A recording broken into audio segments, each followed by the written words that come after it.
Bonjour Emmanuel de Varesquiel.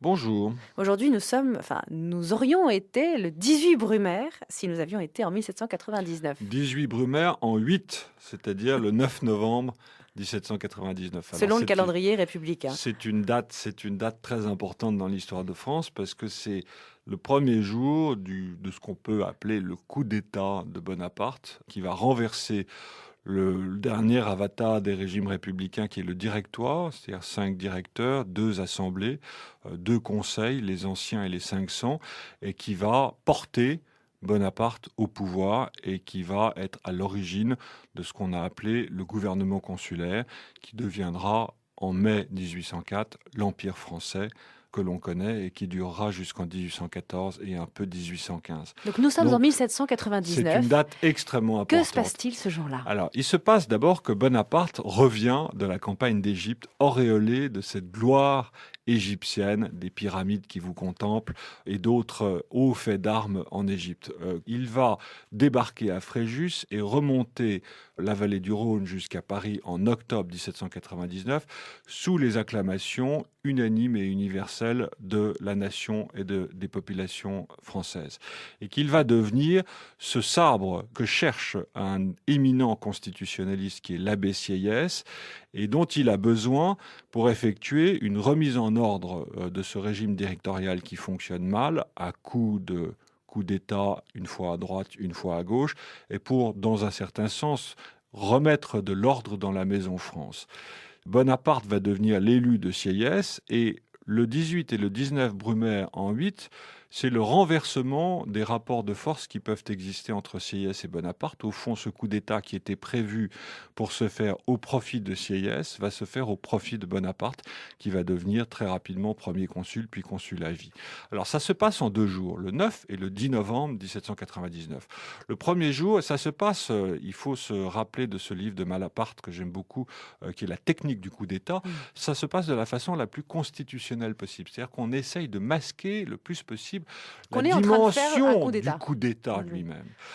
On essaye de faire ça dans les règles de la Constitution. Le 9 novembre, les anciens, qui sont dans le secret des dieux et qui sont dans le sens de Bonaparte, vont demander sous prétexte d'un complot républicain, le transfert des assemblées en dehors de la commune de Paris au château de Saint-Cloud qui se trouve sur les hauteurs de la Seine et vont nommer par ailleurs le général Bonaparte commandant en chef des troupes de Paris, ce qui va faciliter les choses. Le 9 novembre, tout se passe bien.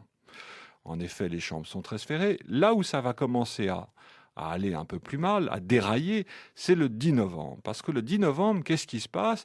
Il se passe que parmi ces 2 conseils, si les anciens sont dans la confidence du coup d'État, les 500 comportent une forte minorité de néo-jacobines, de républicains, qui ne veulent pas entendre parler de ce qu'ils considèrent comme une future dictature du général Bonaparte. Et qui vont donc s'opposer très violemment dans l'orangerie du château de Saint-Cloud, où ils sont assemblés le 10 novembre 1799, à Bonaparte, qui va essayer de les haranguer dans l'après-midi, qui va en perdre un peu son latin et ses mots, et qui va être, selon la légende bonapartiste, menacé de stylets et de poignards, et traité de traître à la République, ce qui voulait dire quelque chose à l'époque. Je veux dire, on pouvait y laisser sa vie quand on était considéré comme un traître à la République. Ça se termine avec des baïonnettes, comme dirait Talleyrand, c'est-à-dire que ne pouvant pas retourner le Conseil des 500, Bonaparte, aidé de son frère Lucien, qui préside les 500, va faire entrer dans l'orangerie les grenadiers de Murat, le futur roi de Naples, maréchal d'Empire, dont on dit qu'il aurait dit officiellement citoyens, vous êtes dissous à la tête de ces grenadiers, entrant dans l'orangerie, et officieusement, foutez-moi là tous ces gens-là dehors. Donc les pauvres députés des 500 sortent en désordre par les fenêtres de l'orangerie et se dispersent dans le parc de Saint-Cloud.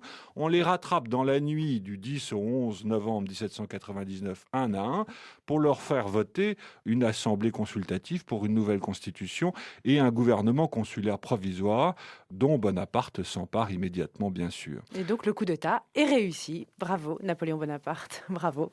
Merci Emmanuel de Je Varesquiel. vous en prie.